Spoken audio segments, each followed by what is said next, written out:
Bonsoir, Madame Touraine. C'est encore moi, c'est l'interne. Juste une petite question. C'est quoi cette grosse blague? J'ai vu ça ce matin. Madame Touraine demande à ce qu'on repousse les opérations en urgence pour ouvrir des lits à l'hôpital. Mais c'est tous les jours l'état d'urgence, Madame Touraine, à l'hôpital. À la bonne opération de communication, genre j'ai pris mes responsabilités, patin couffin. Alors, bon, j'ai entendu la dernière fois, vous étiez sur BFM TV, là, quand on vous a dit que vous supprimiez des postes, etc. Je vous ai entendu, non, nous avons augmenté les budgets pour l'hôpital et les effectifs soignants.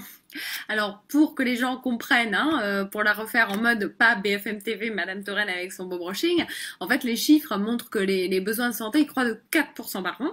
Et l'ONDAM, Objectif national des dépenses d'assurance maladie, en gros les sous qu'on veut bien filer au service de santé d'ISTA, ils augmentent seulement de 2% par an. Donc en fait, oui, elles les augmentent, mais bien suffisamment que ce qu'il y a besoin.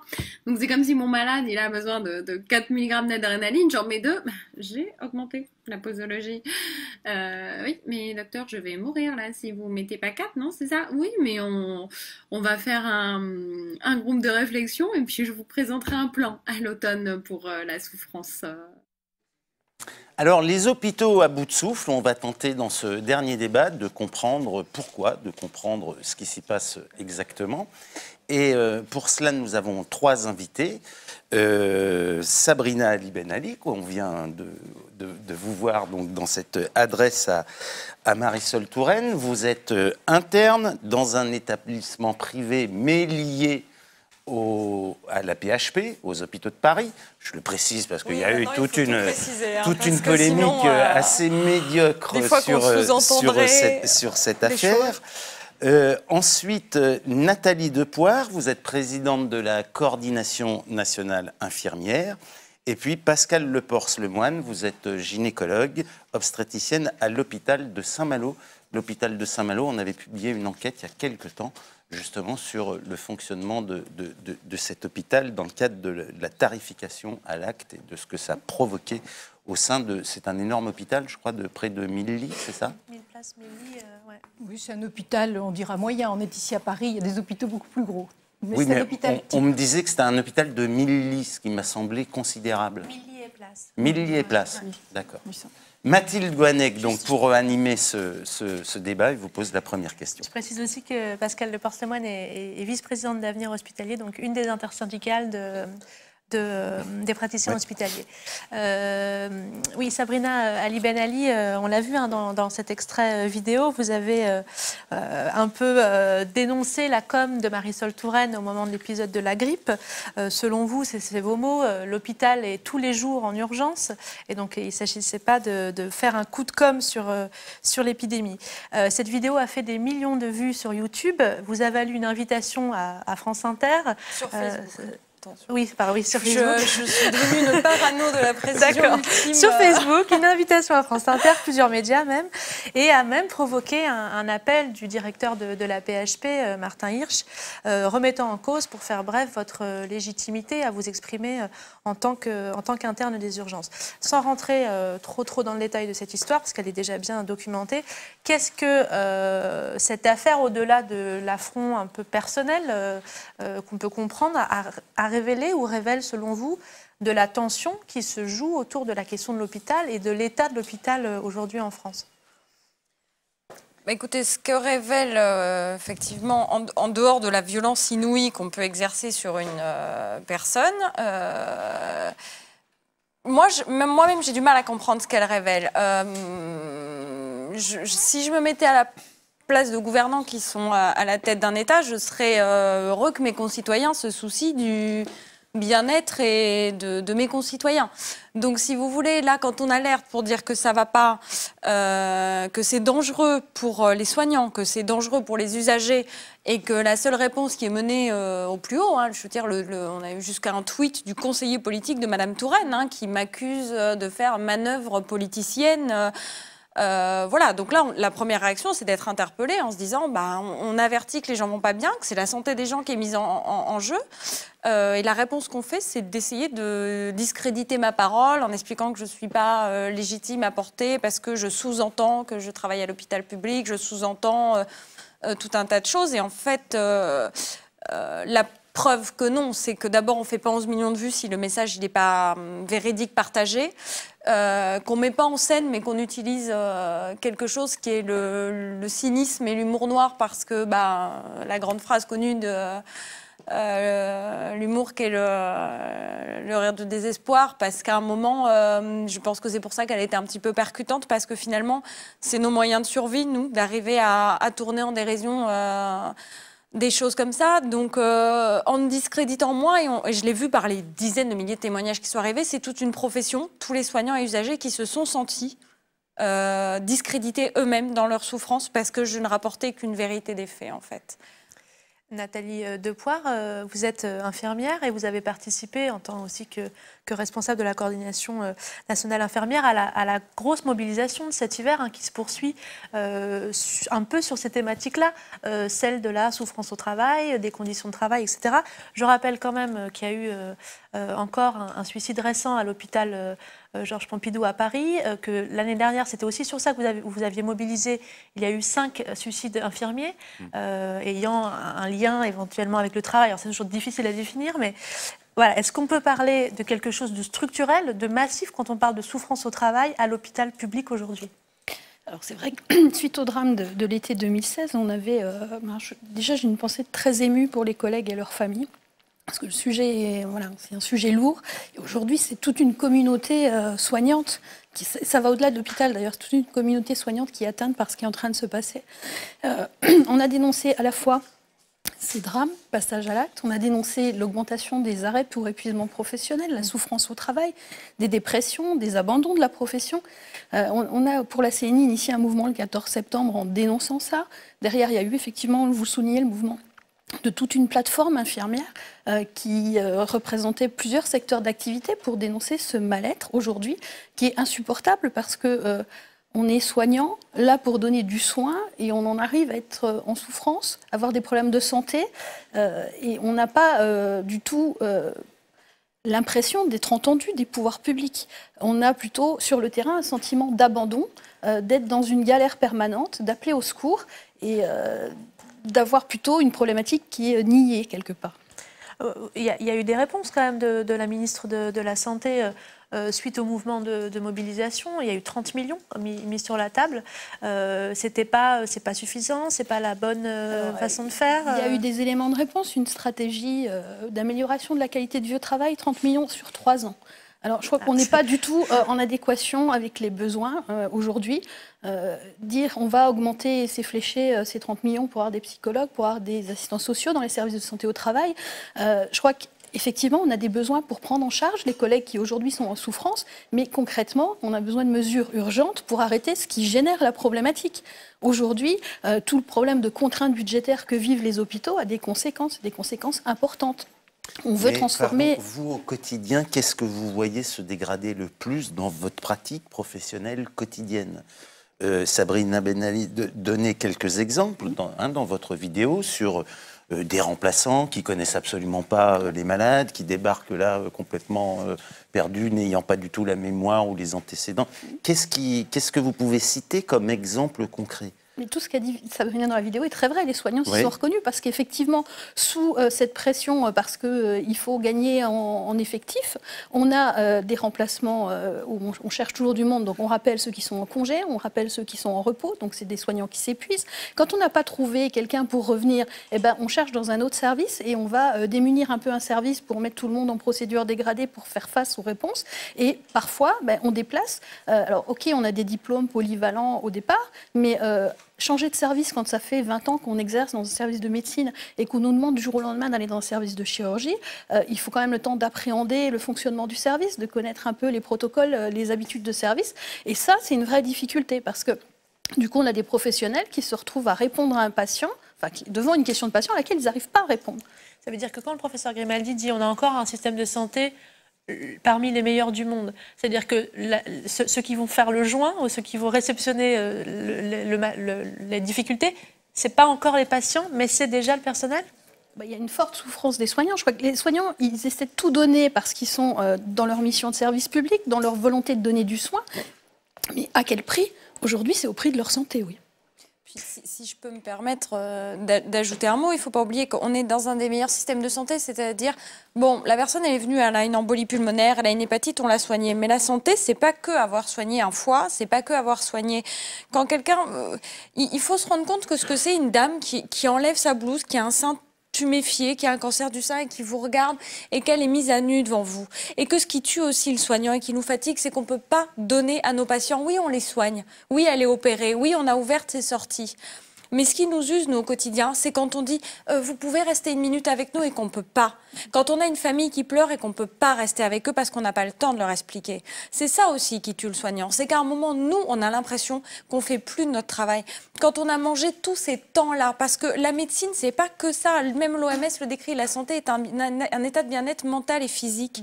Et la personne, l'humain, on n'a plus le temps de s'en occuper. Et ça, c'est pour eux, et pour nous, que c'est épuisant. Et ça, dans tous les jours, on le voit. On a publié une enquête il y a quelques mois qui racontait une sorte, c'était assez incroyable, une série d'études visant à rationaliser justement votre travail, le travail d'infirmière, et rationaliser jusqu'au geste, jusqu'au déroulé des gestes. Est-ce que vous voyez ça arriver, vous, dans votre travail? Parce qu'on a l'impression que c'est un peu une sorte de transposition d'une chaîne de montage automobile où on réfléchit aux gestes de l'ouvrier qui est sur la chaîne et on chronomètre ces gestes-là et qu'on transposerait ça dans un univers tout autre qui est celui de l'hôpital. Est-ce que je me trompe? Est-ce qu'on en est véritablement là? C'est déjà le cas. On en est complètement là.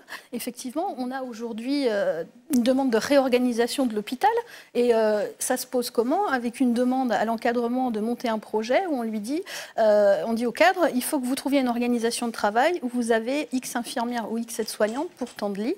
Et derrière, on a un chronomètre pour vraiment chronométrer ce qu'on est en train de faire sur le terrain, rationaliser le temps et toute la dimension humaine dont on parlait, qui est quand même une dimension essentielle, nous, pour donner du soin. Moi, j'ai démarré ma carrière il y a 20 ans, on parlait d'humaniser les hôpitaux. Aujourd'hui, on parle de rentabilité, on parle de clients, on nous parle d'une entreprise, on l'entend aussi dans le discours des directions. C'est pas possible. Nous, on veut une vraie discussion pour avoir des effectifs qui soient adaptés aux besoins de la prise en charge. C'est-à-dire combien d'aides-soignants, combien d'infirmiers au lit du patient par rapport aux soins qu'on doit prodiguer. Alors, du coup... Pascal Leporce-Lemoine, vous venez de Saint-Malo, donc qui est quand même une grosse structure pour le territoire breton, et vous avez vécu ce passage, cette transformation de l'hôpital, notamment liée à la réforme de la tarification à l'activité, qui reprend en fait ce que vous venez de décrire un peu, l'idée de codifier chacun des actes médicaux pour lui attribuer une valeur financière. Est-ce que vous reconnaissez dans ce tableau qui est décrit? Plus que ça fait donc 30 ans que je suis médecin hospitalier et que j'ai une spécialité chirurgicale, la gynécologie obstétrique, et que finalement, sans revenir sur le fait que la tarification à l'activité représente beaucoup moins bien la chronicité et le temps de parole, etc., la chirurgie, ça avait naïvement, quand même, ça apparaissait comme quelque chose de logique, c'est-à-dire faire couler l'argent là où les usagers ont besoin de soins de façon juste. Ouais. Donc, voilà, et j'ai bien vu, moi, comme mes collègues, avoir aussi une certaine satisfaction à les coder après chaque intervention et représenter un volume d'activité. Coder, ça veut dire, pardon?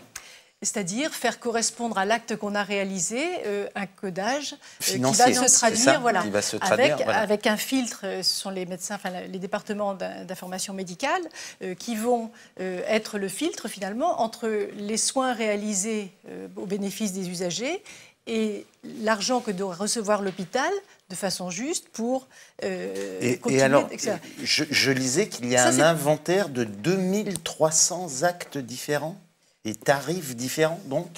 Oui, alors ça c'est bon, les chirurgiens connaissent ça très bien, puisqu'il y a des actes. Et puis après, il y a des choses modificateurs, et puis après, il y a l'environnement qui peut augmenter la tarification, etc. Mais surtout, donc c'est plus ce côté, naïvement, on se dit oui, c'est pas complètement idiot par rapport à un budget global qui était plus ou moins quelquefois politique, etc. Et puis finalement, les choses évoluent et on se rend compte qu'on arrive sur un terrain déontologique.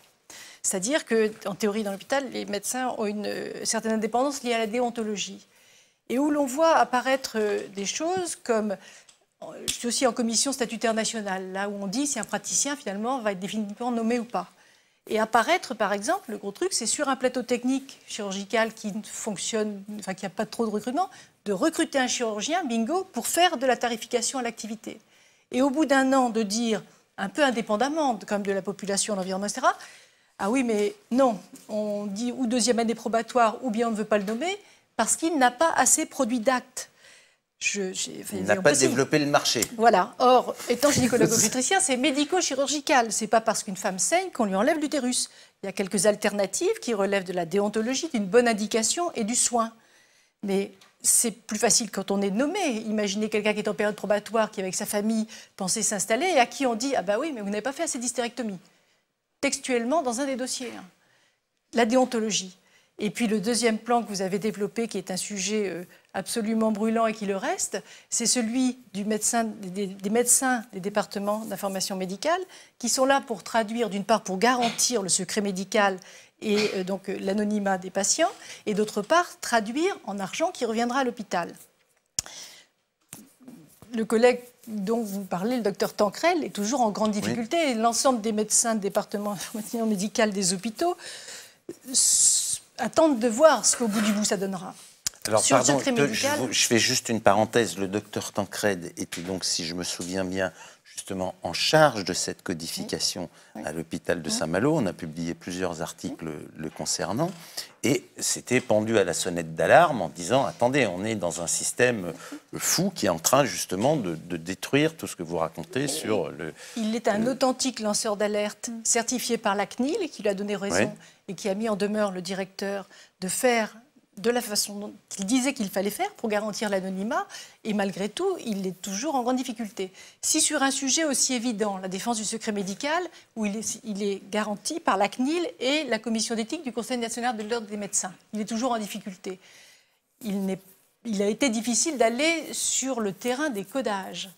Et des sociétés, c'était aussi un peu le fond, des sociétés qui viennent corriger les codages. Donc déjà, moi, naïvement aussi, en tant que médecin, je me dis, il y a des services qui sont faits pour ça dans les hôpitaux, pourquoi fait-on intervenir des sociétés extérieures qui, au passage, alors, on explique bien à la communauté soignante que c'est bien parce que ça va rapporter de l'argent, et finalement, c'est comme ça qu'il y aura plus de moyens. Et c'est là où ça devient pervers et très... Voilà. Et... donc ces codages un peu atypiques servent à faire rentrer de l'argent. Et donc déontologiquement, on est à nouveau dans la production d'actes et puis dans, on n'est plus à l'argent doit couler là où il y a des soins. On est dans une compétition où la T2A associée au nouveau management, c'est il nous faut de l'argent pour produire, pour avancer, et on en convainc l'ensemble de la communauté et on n'est plus dans la même dimension du tout. Donc d'un avis plutôt favorable au départ, vous voyez les limites actuellement de ce système de la tarification à l'activité? Oui, surtout que, très clairement, sur les codages, n'importe qui se dit, voilà, ça c'est un graphique de codage. Quand vous voyez que les groupes des hôpitaux sont pour un type de séjour, sont groupés, et qu'un seul hôpital dépasse beaucoup. Par exemple, fait des séjours très lourds, par exemple des nouveau-nés.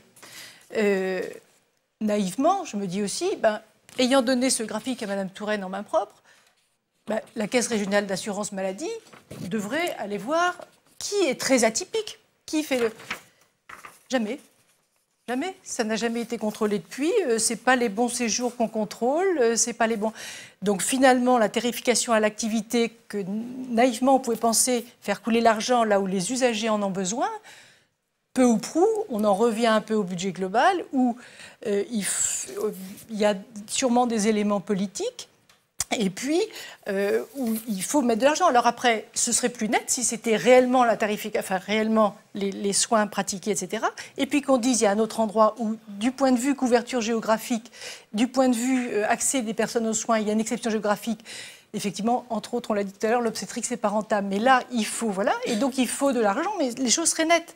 Tandis que masquer un système, dire c'est de la tarification à l'activité, et puis finalement le pervertir, appuyer sur un médecin qui pourrait être nommé, il faudrait qu'il opère un peu plus, plutôt peut-être que donner un traitement médical, ça ne va plus du tout.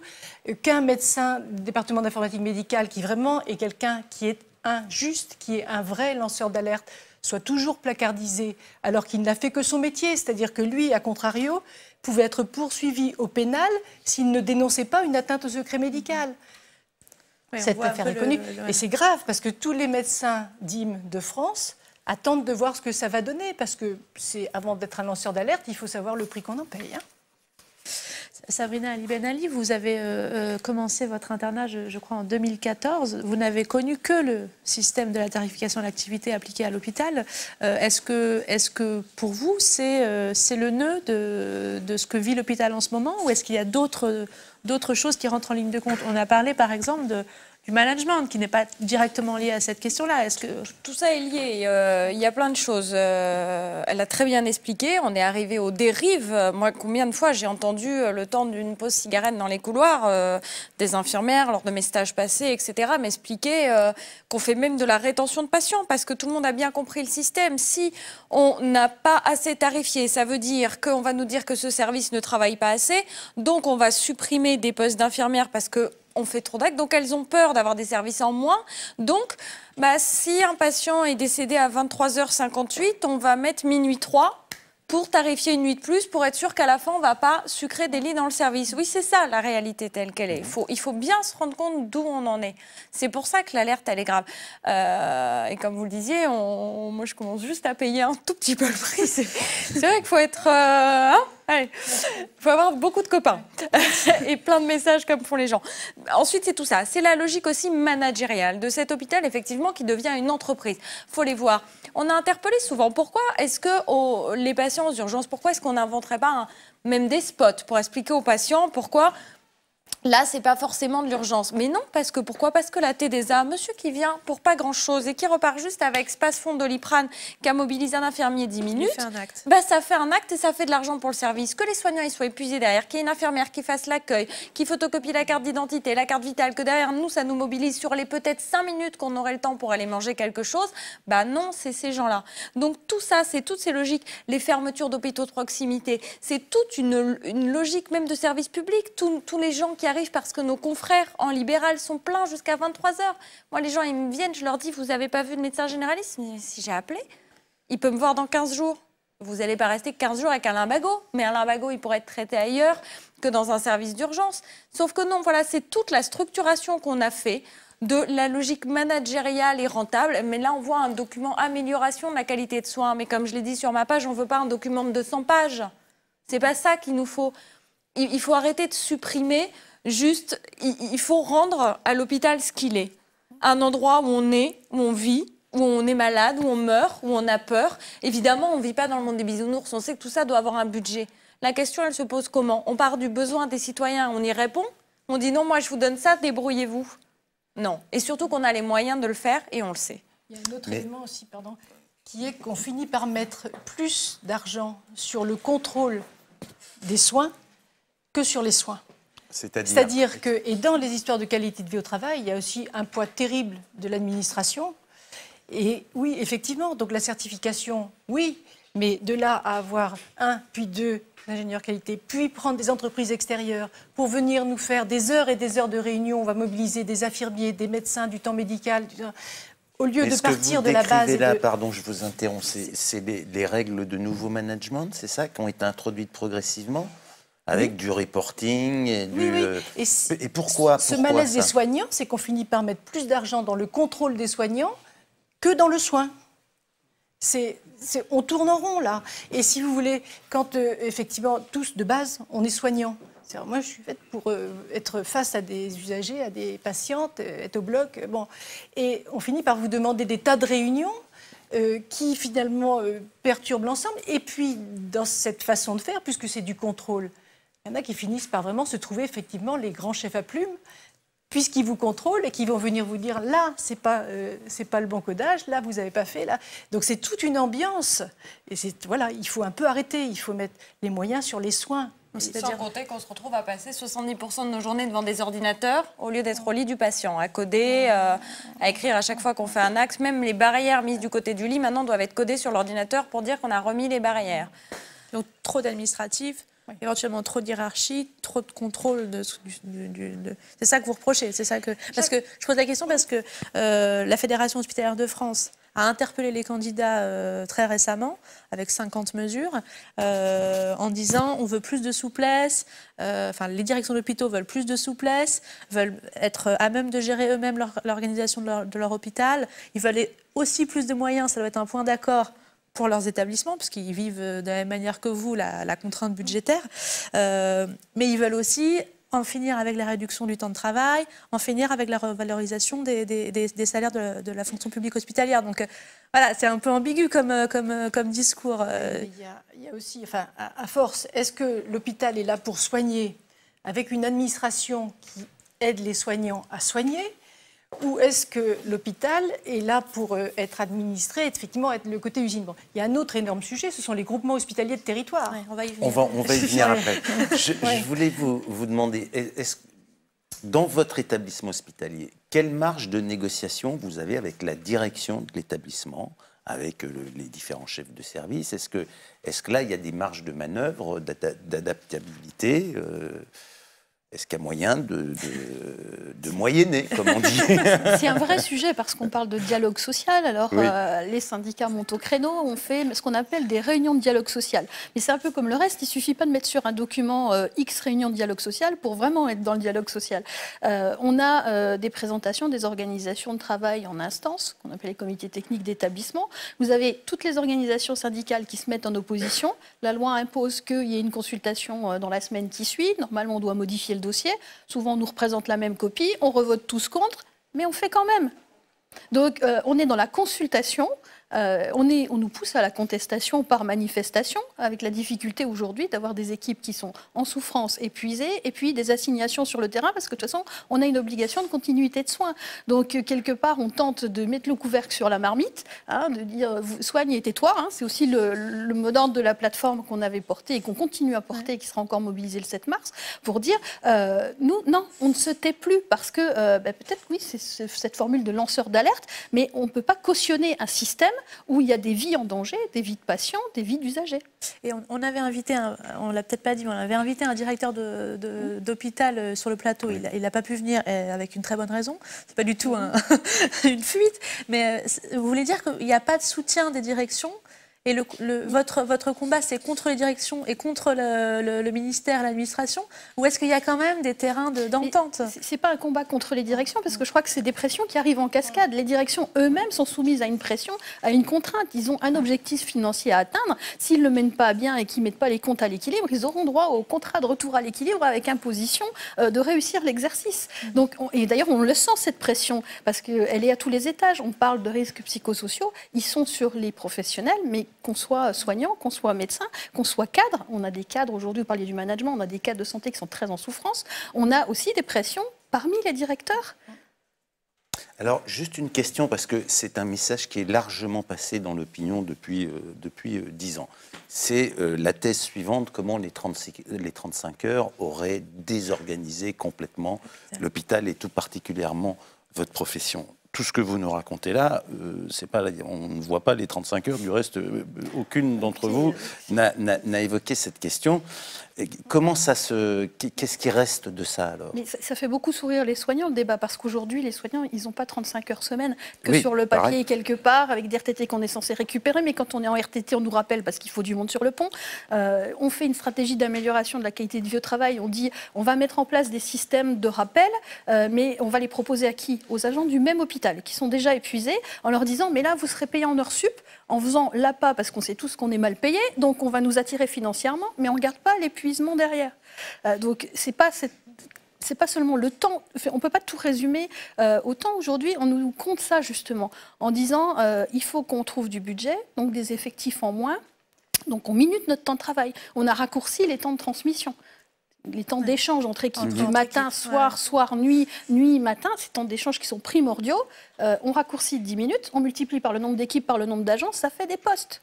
Mais concrètement, on dit, mais il suffit que les infirmières se forment aux transmissions ciblées. Chouette, alors on raccourcit, on nous dit, il faut que vous arriviez à être synthétique, à parler que des patients qui vont mal. Parce que c'est bien connu, on vient à l'hôpital quand on va bien. Non mais il y a un moment, il faut quand même qu'on puisse échanger, faire des échanges professionnels sur nos patients, faire le point aussi sur ce qui arrive de nouveau dans le service. Vous avez un nouveau produit, une nouvelle technique qui est arrivée, il ne suffit pas que ce soit noté dans un cahier, on court tellement qu'on n'a plus le temps d'aller le lire. Avant, voilà, dans les temps d'échange, on se passait aussi ces infos-là qui sont primordiales aussi pour la prise en charge. C'est des savoirs, oui. Mais tout est minuté. Même, alors, c'est pareil dans la stratégie, on nous dit il faut remettre en place des réunions de service. Sauf que quand on dit réunion de service, on dit temps de travail soignant. Alors si derrière on nous dit non, on ne peut pas redonner le temps parce que ça coûte, c'est pas possible non plus. On a vraiment besoin de moyens, effectivement. Et je pense que si on se rejoint aussi même avec la FHF, ça traduit quelque chose. On est en train de dire qu'on n'y arrive plus.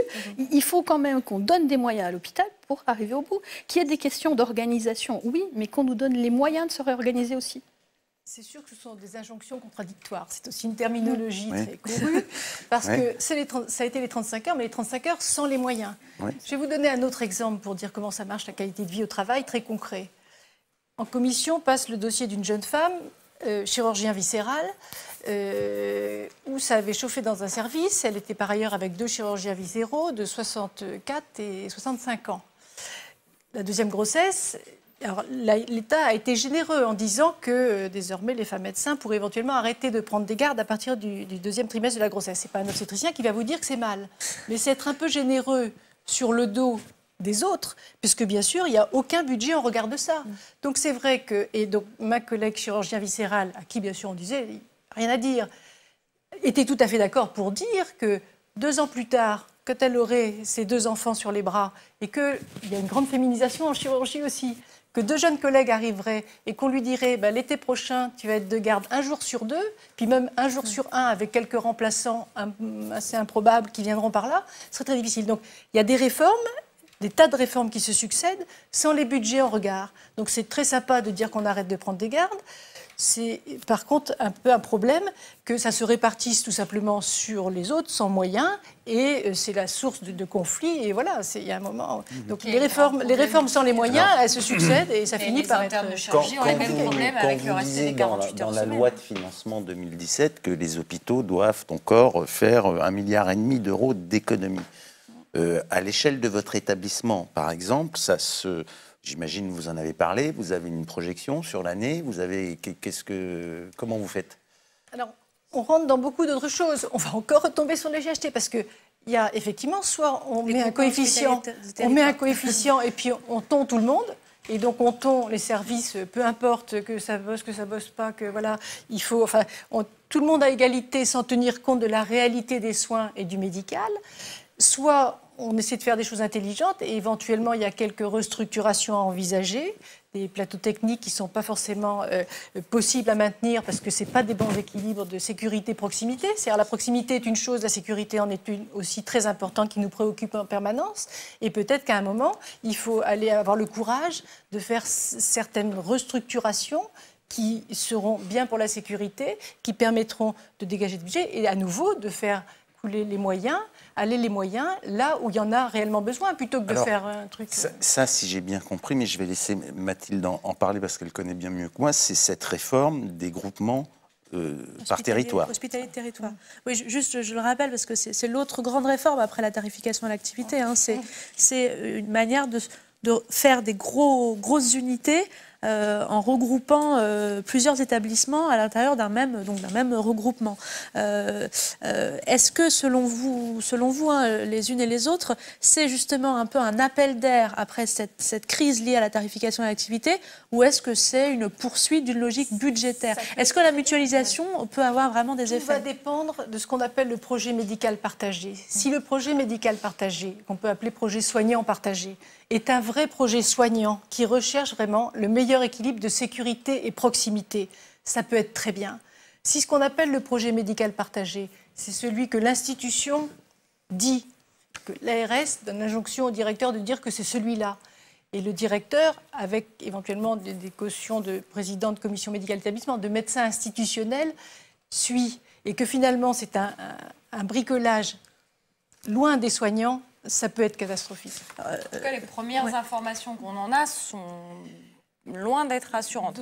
Pourquoi ? Donc, quand les directeurs demandent à avoir cette indépendance, etc., on a quand même très peur du praticien hospitalier pion. C'est-à-dire, effectivement, alors vous êtes sympa, vous irez là, tel jour, parce que c'est là, un peu tel l'idée, jour. c'est-à-dire tel chirurgien pourra pratiquer. Je prends votre exemple parce qu'on en a parlé tout à l'heure. Vous êtes sur Belfort-Montbéliard, donc elle va aller pratiquer dans cet hôpital-ci, puis dans cet hôpital-là, parce qu'il a un savoir technique et que ça peut être pratique que chacun y ait accès. Mais vous êtes un peu dubitative. C'est-à-dire que le problème, c'est que s'il va vraiment un projet médical, on arrive à... C'est-à-dire que vraiment, puis enfin en médecine, il n'y a pas d'horaire. On donne quand c'est médical et qu'on y croit. C'est-à-dire effectivement, apporter les soins à la population, oui, si c'est médical. Mais s'il s'agit juste de mettre des rustines partout et finalement de faire des médecins nomades qui, à force d'être partout, ne seront jamais nulle part. C'est-à-dire que le petit problème, c'est quand vous êtes dans plusieurs endroits, quand un médecin généraliste vous cherche parce qu'il a besoin, quand un usager vous cherche quand il a besoin et qu'on ne vous trouve jamais, et que aussi... les équipes soignantes voient des espèces de météorites, un jour l'un, un jour l'autre. Un jour, un vient opérer, le lendemain, c'est l'autre qui fait les suites opératoires. On coupe les équipes, plus personne ne connaît personne.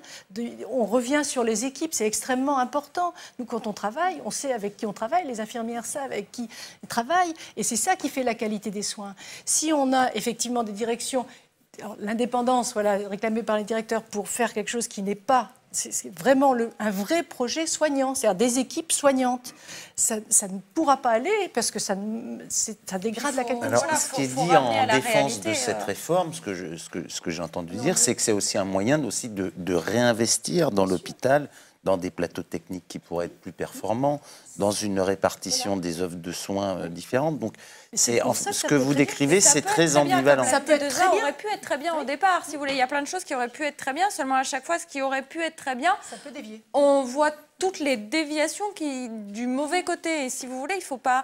Même si tout ça, il ne faut pas oublier ce que c'est et ce que les mots donnent et ce que les chiffres veulent dire en vrai. Vous imaginez un chirurgien qui va là, le lendemain matin, il va la cohésion d'une équipe en santé. On ne parle pas d'un ouvrier qui a monté une roue sur une Peugeot, qui peut refaire sur le Peugeot d'une autre entreprise d'ailleurs parce que c'est la même roue. Chaque patient, il est différent. Un chirurgien, il aime bien souvent travailler avec telle infirmière de bloc, qui connaît ses habitudes, qui sait que quand il fait ça, il veut ça. Et comment on fait? C'est le problème d'ailleurs qu'ont souvent les vacataires, elles ne savent pas, et ça c'est où, et ça c'est où. Donc la grande transformation ou la notion de grands hôpitaux, comme on veut faire le grand hôpital Nord, qui aura le plus grand nombre de passages par an, et on le sait que c'est le meilleur moyen. Combien de fois ça arrive après d'oublier d'avoir des patients qui sont là 6-7 heures aux urgences, et qu'on a des urgences qui ne sont plus des urgences, mais qui sont une zone d'attente, on se croirait gare Montparnasse. Enfin, c'est pas ça le projet de soins. Et si je peux juste me permettre de rajouter un mot, c'est que je voudrais juste vous montrer quelque chose qu'on m'a envoyé, parce que derrière tous ces milliards dont on parle et tout, il y a quand même des centaines de gens qui ont envoyé leurs photos. Alors, il y en avait tellement de centaines que j'ai pas pu tous les mettre. Mais tous ces gens qui souffrent et qui disent qu'ils n'en peuvent plus, parce que les chiffres, c'est une chose, les visages, c'en est une autre. Les visages, les regards, les messages, tous ces gens qui sont en blouse.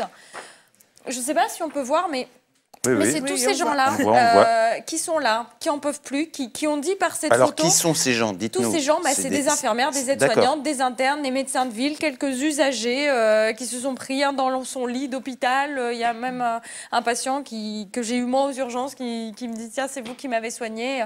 Voilà, tous ces gens-là crient leur détresse, crient qu'ils n'en peuvent plus. Il faut bien se rendre compte, parce que c'est une chose, on le fait entre nous, on parle de 1000 milliards d'économies. Moi, j'ai reçu un message d'une infirmière qui m'a dit, écoutez, ma co-infirmière, enfin celle qui était en double d'elle, était malade. Elle n'a pas pu être remplacée. J'ai eu 2 personnes qui sont décédées quasiment en même temps. Dans la précipitation, j'ai choisi lequel réanimer. Je me suis jetée sur le plus jeune. Et en fait, je ne l'ai pas sauvé. Et en relisant le dossier, je me suis aperçue que c'était celui qui avait plus d'antécédents. Et peut-être que si j'avais commencé à masser l'autre, il serait en vie. Et que cette dame est traumatisée. Donc voilà. Ce choix de devoir faire un choix. On fait comment? Parce que 1000 milliards, j'ai acheté, voilà, T2A. Ça, c'est ça la réalité. C'est un chef de service de pneumologie qui m'envoie un message parce qu'il a sa patiente de 18 ans qui a une mucoviscidose, qui a eu un pneumothorax. C'est un décollement de la plèvre du poumon. Il me dit, j'avais plus de lit, j'ai dû la faire sortir dimanche en croisant les doigts pour qu'elle ne récidive pas. Mince, lundi, elle a récidivé. Elle est sous oxygène aux urgences. Il me dit, je n'ai un lit que demain, j'en fais quoi? Il me met 5 points d'interrogation. Il y en a des milliers. Ma page est ouverte. Alors les lois, ils peuvent regarder là ce qu'elles donnent en vrai. Vous n'y croyez pas, vous, à à une autre réforme, à une énième réforme qui un peu changerait les choses, en l'occurrence éventuellement celle des groupements hospitaliers de territoire?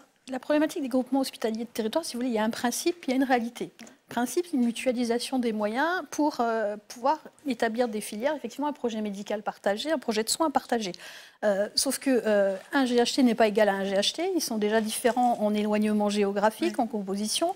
Il y a des fois du public, du privé, des fois que du public, des fois les problèmes aussi avec les centres psychiatriques, avec les soins généraux. Enfin, on pose là un principe en disant on groupe, il y a un établissement support qui va piloter, mais la réforme, elle ne pose pas l'établissement support, il n'a pas la personnalité morale, donc juridiquement, il ne pourra pas gérer.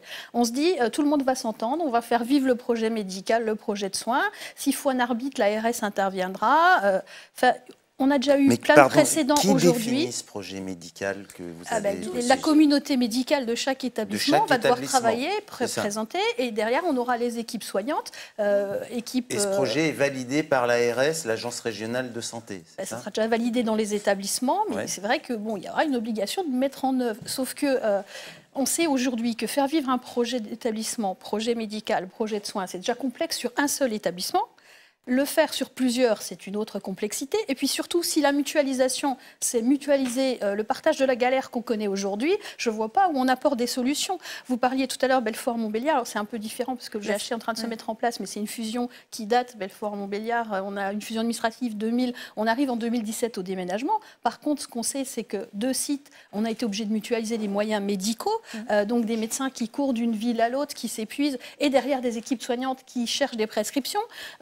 De la fatigue, c'est jamais bon dans les équipes parce qu'on a les nerfs à fleur de peau et du coup, dans l'ambiance, c'est difficile aussi de travailler. Mais on n'a pas l'impression que la réforme présentée, elle apporte des solutions à la problématique. Et vous ne pensez pas que ça peut être un moyen de monter en gamme en termes d'offres de soins ? Mais monter en gamme, essayer de répondre si on met une filière quelque part et déjà la population a beaucoup de kilomètres à faire, c'est aussi une problématique pour les usagers. Encore une fois, si on va obliger les médecins à faire un site un jour, un autre site un autre jour, à des kilomètres de distance, je ne vois pas où est le gain, parce qu'à un moment, il faut bien qu'ils récupèrent aussi. On a du mal à avoir cette lecture. Alors, sur le papier et sur la présentation, c'est l'objectif annoncé. Ouais. Nous, concrètement, au regard de ce qu'on vit au quotidien, on a du mal à voir la réponse. Il faut bien entendre que ce n'est pas une opposition au principe, à nouveau, des groupements hospitaliers de territoire. Ouais. Et vous avez posé la seule question qui va être posée. Qui dit le projet médical? Qui dit le projet soignant? Très simple. Au hasard, la périnatalité.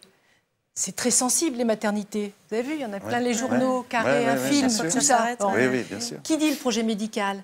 Est-ce que le projet médical est soignant?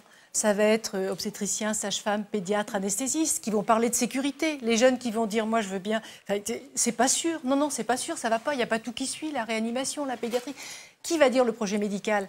On revient sur la déontologie. C'est-à-dire si ce sont les soignants qui disent « oui, il y a un problème d'éloignement, attention, là il y a peut-être une exception géographique ». Ou bien « non, en fait c'est pas très loin et par contre on maintient quelque chose qui n'est pas sûr ». Si le projet soignant est un vrai projet soignant, on s'y engagera et ce sera bien. Mais si c'est un projet qui, on est d'accord, c'est difficile politiquement ces sujets-là, c'est difficile socialement. Et le pacte de confiance avait très bien dit qu'il fallait commencer par un volet social. Il y a des histoires d'emploi, c'est souvent le premier employeur d'une ville, l'hôpital, etc. Ouais. Si tout est fait de travers comme ça et que finalement on impose, parce que c'est pareil, la commission médicale d'établissement dans un hôpital, c'est pas une instance extrêmement démographique, la moitié des gens sont nommés par le directeur. Démocratique, voilà. Donc, il y a comme ça un peu découvert une espèce de caution. Non, mais ce qu'on dit, ça va être le projet des équipes médicales qui vont prendre en charge. On l'a bien vu tout récemment à l'IGR, où la nomination, l'Institut Gustave Roussy, où les équipes soignantes remettaient en cause la nomination d'un nouveau directeur de pôle, si je ne m'abuse, ou de gestion, et qui a été directement nommé par la ministre, que nenni des avis de soignants. Et ça, le processus a été étatisé de haut en bas. On nomme les directeurs d'ARS, les directeurs d'ARS nomment les directeurs d'hôpitaux nomment des chefs de pôle, et puis... donc, c'est ça. À quel moment les soignants et les usagers ont-ils voix au chapitre? Est-ce qu'à Saint-Malo, par exemple, vous avez commencé à travailler sur un projet de ce type? Et si oui, comment ça se passe? Ça fait 20 ans.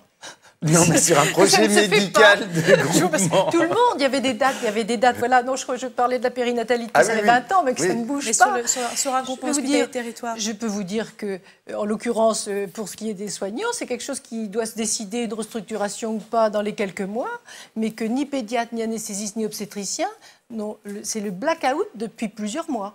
C'est-à-dire que vous n'êtes pas tenu au courant de ce qui va se passer? Non. Ça va sortir un jour d'une décision administrative, mais non.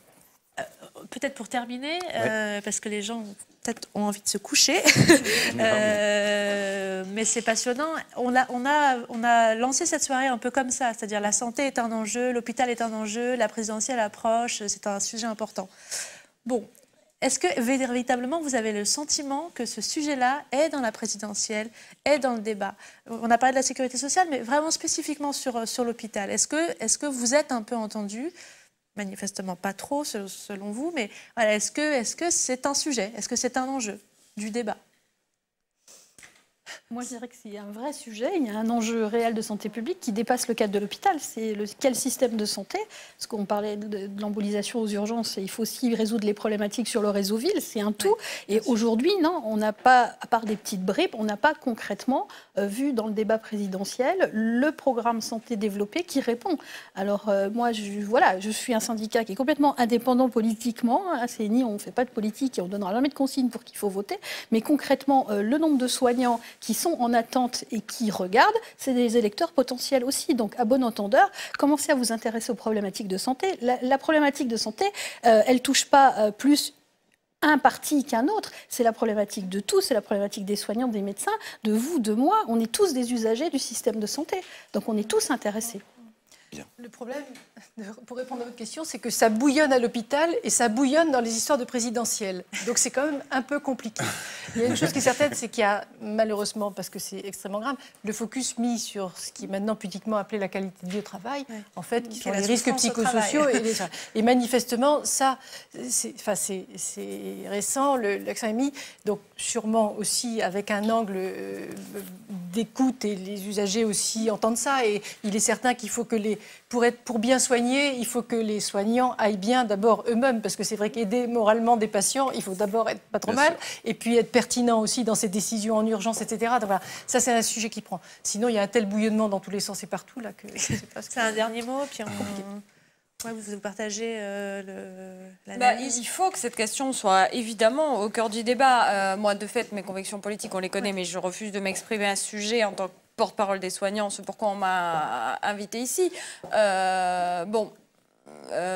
Si vous voulez, en tout cas pour le gouvernement en cours, moi la réponse, je l'ai reçue par un premier conseiller de la ministre de tutelle elle-même qui dit non, chut, hop, on se tait. Donc moi je suis juste ravie de voir que dans le débat, on parle de la prise en charge, enfin, que la sécurité sociale, qui est un des grands traits de ce pays, d'Ambroise Croizat, qu'il ne faut pas perdre parce que c'est aussi ça. Même, c'est bien de soigner tout le monde, on est dans le pays des bisounours. Les meilleurs indicateurs économiques d'un pays sont les meilleurs quand sa population va bien.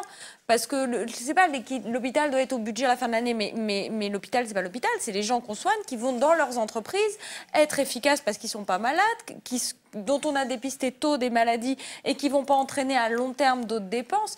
Donc, c'est tout ça. Bien évidemment qu'il faut que ça soit au cœur. Il faut vraiment que nos politiques se rendent compte de la gravité. On ne doit plus jamais voir un soignant se suicider à cause de son travail. Même sans parler, la personne en question dans la nuit de dimanche à lundi, c'est toujours très délicat. L'émotion nous a tous touchés. Évidemment, il y a toujours des intrications multiples. C'est quand même un monsieur qui a mis sa tenue de travail. Qui est revenu sur son lieu de travail. Qui est revenu sur son lieu de travail. Mais cet été, des infirmières avaient laissé la lettre, où c'était les conditions de travail, une qui ne voulait pas son transfert. Donc, il y en a. On a le nombre record d'arrêts maladie dans notre profession. C'est déjà, tout le monde ne travaille pas toute la journée avec des gens malades, des gens qui pleurent, des gens qui perdent quelqu'un. Déjà quand on va bien, c'est éminemment difficile.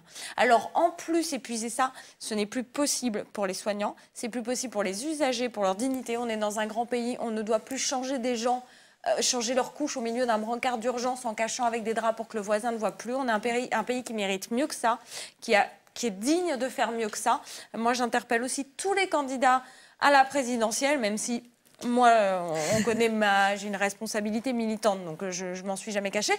Mais j'en profite pour tous les interpeller. Répondez-nous, répondez-nous. Bien, merci. Merci. On n'a pas trouvé toutes les solutions pour que l'hôpital aille mieux, mais en tous les cas, vous nous avez aidé vraiment à comprendre ce qui se passe dans vos métiers et dans les hôpitaux, et on vous en remercie beaucoup.